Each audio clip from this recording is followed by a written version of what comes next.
নমস্কার বন্ধুরা, Prius cooking হাবে সবাইকে স্বাগত জানাই। আজকে আমি একটা দুর্দান্ত স্বাদের বিস্কিট রেসিপি নিয়ে চলে এসেছি। এটা বানানো ভীষণ সহজ আর বানিয়ে কিন্তু অনেক দিন স্টোর করে রাখা যায়। তো চলুন শুরু করা যাক আজকের রেসিপি। মেজারিং কাপের হাফ কাপের মাপ করে আমি নিয়ে নিয়েছি এখানে সুজি।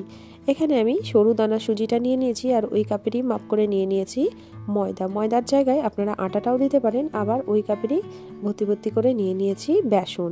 সম পরিমাণে তিনটেই আমি এখানে ব্যবহার করেছি। আপনারা কিন্তু যে কোনো কাপ বা বাটির মাপ করে এখানে ব্যবহার করতে পারেন। দিয়ে দিলাম খুব সামান্য একটু লবণ। এবার শুকনো উপকরণগুলোকে খুব ভালোভাবে একসঙ্গে একটু মিশিয়ে নিচ্ছি। খুব ভালো করে এটা মিশিয়ে নিতে হবে, তাহলে কিন্তু এই বিস্কিটটা দুর্দান্ত হবে। আর এটা কিন্তু ছোট থেকে বড় সবাই কিন্তু খেতে ভীষণ ভালোবাসে। আমি দুই রকম প্রসেসে এটা বানানো দেখাবো, তো আপনাদের যেটা ভালো লাগবে আপনারা সেটাই বানিয়ে নিতে পারেন। তো বন্ধুরা, প্রথম থেকে শেষ পর্যন্ত ভিডিওটি দেখার আপনাদের কাছে অনুরোধ রইল। আর প্লিজ বন্ধুরা, একটা লাইক দিয়ে ভিডিওটি দেখা কন্টিনিউ করবেন। আপনাদের একটা লাইক আমাদের জন্য অনেকটা গুরুত্বপূর্ণ। আমি দেখুন ওই কাপেরই মাপ করে নিয়ে নিয়েছি এক কাপের একটু কম চিনি। আমি যেহেতু চিনিটা একটু কম খাই, তো তার জন্য আমি এখানে একটু কম করে চিনি নিয়েছি। আপনারা যদি একটু মিষ্টি বেশি পছন্দ করেন, তো সেক্ষেত্রে এক কাপ ভর্তি করেও কিন্তু এখানে চিনি নিয়ে নিতে পারেন। আমি এখানে দিয়ে দিলাম 2 চামচ ভর্তি করে সাদা তিলটা অবশ্যই করে কিন্তু দেওয়ার চেষ্টা করবেন। সাদা তিলটা দিলে বেশ ক্রাঞ্চি লাগে। এখানে হাফ চামচ দিয়ে দিলাম বেকিং পাউডার। আমি কিন্তু এখানে বেকিং পাউডার ব্যবহার করেছি, বেকিং সোডা কিন্তু এখানে ব্যবহার করা যাবে না বন্ধুরা। এবার খুব ভালোভাবে আবারও একবার মিশিয়ে দিচ্ছি।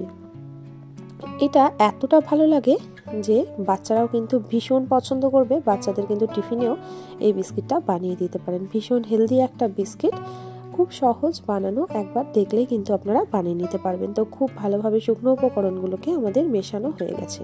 তো আমি এবার এর মধ্যে দিয়ে দেবো 1 চামচ ভর্তি করে ঘি। যদি আপনারা এখানে ঘিটা না দেন, তো সেক্ষেত্রে এখানে সাদা তেল দিলে 2 চামচ করে এখানে সাদা তেল দিয়ে দেবেন। 2 চামচ ভর্তি করে এখানে সাদা তেলটা দিয়ে দিতে হবে। তো ঘিটা দেওয়ার চেষ্টা করবেন। ঘিটা দিলে কিন্তু ভীষণ সুন্দর একটা গন্ধ হয় আর বেশ ভালো লাগে খেতে। তো ঘিটাকে দিয়ে দেখুন এভাবে খুব হাতের সাহায্যে ভালো করে মেখে নিয়েছি। আর এইরকমভাবে এটা একদম ঝুরঝুরে হয়ে যাবে। আর ওই কাপেরই মাপ করে নিয়ে চলে এসেছি জল। তো খুব অল্প অল্প করে জল এখানে দিয়ে দিতে হবে। একদম কিন্তু বেশি করে জল দেওয়া যাবে না। বেশি জল দিয়ে দিলে চিনির যে দানাদার ভাবটা, সেই দানাদার ভাবটা কিন্তু চলে যাবে। আর অবশ্যই করে কিন্তু এখানে মোটা চিনিটা ব্যবহার করবেন। এখানে কিন্তু সরু চিনিটা ব্যবহার করা যাবে না, তাহলে কিন্তু খুব একটা ভালো লাগবে না। চিনিটা বেশ দানা দানা হয়ে থাকবে, তাহলে কিন্তু এই রেসিপিটা দুর্দান্ত হবে। তো খুব অল্প অল্প করে জল দিয়ে এটা আমাদেরকে জোড়া লাগিয়ে নিতে হবে। এটা কিন্তু একদম নরম করে মাখা যাবে না। এটা শুধুমাত্র সবকে একসঙ্গে একটু গোটা করে নিতে হবে, মানে একটু জোড়া লাগিয়ে নিতে হবে। সেরকমভাবে কিন্তু এটাকে মেখে নিতে হবে। খুব সামান্য একটু করে জল দিচ্ছি। তো আমি আরও 1 চামচ এখানে জল দিয়ে দিলাম। তো জল দিয়ে দেখুন এভাবে একসঙ্গে শুধু একটু জোড়া লাগিয়ে নিতে হবে। তো বন্ধুরা, রেসিপি ভালো লাগলে চ্যানেলটিকে সাবস্ক্রাইব করে পাশে থাকার অনুরোধ রইল। আর এই রকম সুন্দর সহজ রেসিপি পাওয়ার জন্য চ্যানেলটিকে সাবস্ক্রাইব করে অল নোটিফিকেশনটা অন করে রাখবেন, যাতে নিত্য নতুন কোনো রেসিপি দিলে সবার আগে আপনাদের কাছে নোটিফিকেশন পৌঁছে যায়। তো দেখুন বন্ধুরা, এভাবে আমি এটাকে মাখিয়ে নিলাম। তো এরমভাবে একটু শক্ত করে কিন্তু এটাকে মেখে নিতে হবে। এর থেকে বেশি কিন্তু আর আমাদের মাখা যাবে না। তো এবার এটাকে চাপা দিয়ে রেস্টে রেখে দেবো 10 মিনিটের জন্য। এটা তাহলে খুব ভালোভাবে কিন্তু সেট হয়ে যাবে। আপনাদেরকে দেখিয়ে দিলাম এই মাখাটা ঠিক কেমন হয়েছে। বেশ শক্ত করে এটাকে কিন্তু আমি মেখে নিয়েছি।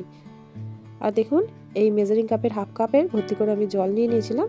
তো এখানে কতটা জল আমার প্রয়োজন হয়েছে, এখানে কিন্তু হাফ কাপের যে জলটা নিয়েছিলাম তার আর্ধেকটা জল আমার লেগেছে। তো দেখুন বন্ধুরা, এখানে এটা আমার 10 মিনিট পরে একদম সুন্দরভাবে সেট হয়ে গেছে। আপনাদেরকে একটা চামচের সাহায্যে আমি কেটে দেখাচ্ছি।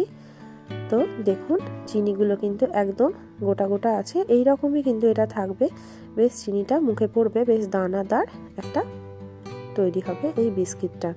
তো এবার এটাকে একটা সুন্দর করে শেপ দিয়ে দেবো। আমি একটা চপিং বোর্ডের মধ্যে নিয়ে নিয়েছি আর এরমভাবে একটু এটাকে সেট করে নিয়েছি।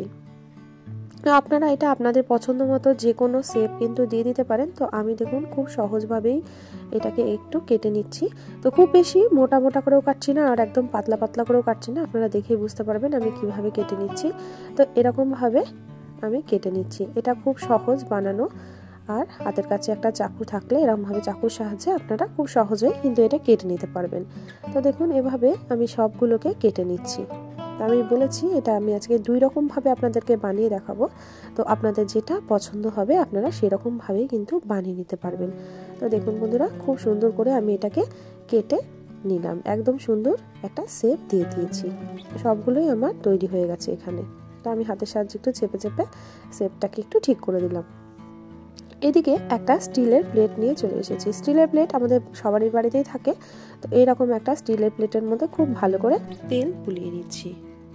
আপনারা চাইলে ব্রাশের সাহায্যেও তেলটাকে এখানে বুলিয়ে নিতে পারেন। তো আমি একটু তেলটা দিয়ে হাতের সাহায্যে এরকমভাবে একটু বুলিয়ে নিলাম। তো এবার যে বিস্কিটগুলো আমরা তৈরি করে রেখেছি, তো বিস্কিটগুলোকে এই প্লেটের মধ্যে খুব সুন্দর করে সাজিয়ে নেব। দেখবেন একটার গায়ে একটা যেন লেগে না থাকে, সেটার দিকে একটু খেয়াল রাখতে হবে। তো সেটা লক্ষ্য রেখে এটাকে সুন্দরভাবে একটু সাজিয়ে নিতে হবে। তো সবগুলো আমার একসঙ্গে আঁটবে না, তো যতগুলো আঁটছে এর মধ্যে আমি দিয়ে দিচ্ছি, আর বাকিগুলো আমি এখানে আর দেব না। তো সবগুলো আমার হয়ে গেল, আর বাকি দেখুন এখানে 4টে বেঁচে গেছে। তো 4টে আমি পরে দিচ্ছি। তো এখানে দেখুন এবার এই প্লেটটাকে আমি বেক করতে দিয়ে দেবো। আগে থেকেই একটা কড়াই বসিয়ে রেখেছিলাম, 10 মিনিট মতো হাই ফ্লেমে রেখে এটাকে প্রিহিট করে নিয়েছি। আর দেখুন এরকম একটা স্ট্যান্ড দিয়ে দিয়েছি। এবার খুব সাবধানে, যেহেতু কড়াইটা এখন ভীষণ গরম আছে, খুব সাবধানে এই প্লেটটাকে স্ট্যান্ডের উপরে বসিয়ে দিতে হবে। এখানে কোনো বালি বা লবণ কিচ্ছু দেওয়ার দরকার নেই বন্ধুরা। তো এবার গ্যাসের ফ্লেমটাকে একদম লোতে রেখে এটাকে 15 মিনিটের জন্য আমরা বেক করে নেব। 15 মিনিট পর আপনাদেরকে আমি দেখাচ্ছি। আর এদিকে দেখুন কড়াইয়ে দিয়ে দিয়েছি বেশ কিছুটা সাদা তেল। এবার এটাকে বাকি যে 4টে আছে সেই 4টে আমি ভেজে নেব। তো আপনাদের যদি এটা ভেজে খেতে ভালো লাগে তো আপনারা এটা ভেজেও নিতে পারেন বা ওইরকমভাবে বেকও করে নিতে পারেন। যেটা আপনাদের ভালো লাগবে সেরকমই আপনারা বানিয়ে নিতে পারেন। আমি 2 রকমভাবেই আপনাদেরকে দেখিয়ে দিলাম। তো আপনাদের যেটা পছন্দ হবে সেটা আপনারা করে নিতে পারেন। তো দেখুন আমি তেলটাকে খুব ভালো করে একদম ধোঁয়া ওঠা করে গরম করে নিয়েছি। তো এবার গ্যাসের ফ্লেমটা মিডিয়াম টু হাই রেখে আমি এটাকে দিয়ে দিচ্ছি একটা এই বিস্কিট। এবার বিস্কিটটাকে দিয়ে ভালো করে একটু লালচে করে ভেজে নিতে হবে। তো বিস্কিটটা দিয়ে এরকমভাবে একটু কুঞ্চির সাহায্যে তেলটা বিস্কিটের উপরে দিয়ে দিলাম। তো একটা পিঠ হয়ে গেছে, তো আবারও এটাকে উল্টে নেব। আর এটা খুব সাবধানে একটু উল্টে পাল্টে একটু ভেজে নিতে হবে লাল লাল করে। তো দেখুন এরকম একটু লালচে কালার হয়ে যাবে, যেহেতু এর মধ্যে চিনি দেওয়া আছে তো তার জন্য খুব সুন্দর একটা লালচে কালার কিন্তু চলে আসবে। আর একদম মুচমুচে করে কিন্তু এটা ভাজা হয়ে যাবে। খুব বেশি সময় লাগবে না বন্ধুরা, 1 থেকে 1.5 মিনিটের মধ্যে কিন্তু এই বিস্কিটগুলো ভাজা হয়ে যাবে। আর গ্যাসের ফ্লেমটা এখন মিডিয়াম টু হাই রেখে কিন্তু আমি এটা ভেজে নিচ্ছি, যেহেতু এটা সুজি দেওয়া আছে। খুব বেশি লো ফ্লেমে কিন্তু এটা ভাজা যাবে না। তো আমার এই দুটো বিস্কিট কিন্তু ভাজা হয়ে গেছে। তো পরের দুটোকেও আমি একই রকম ভাবে ভেজে নেব।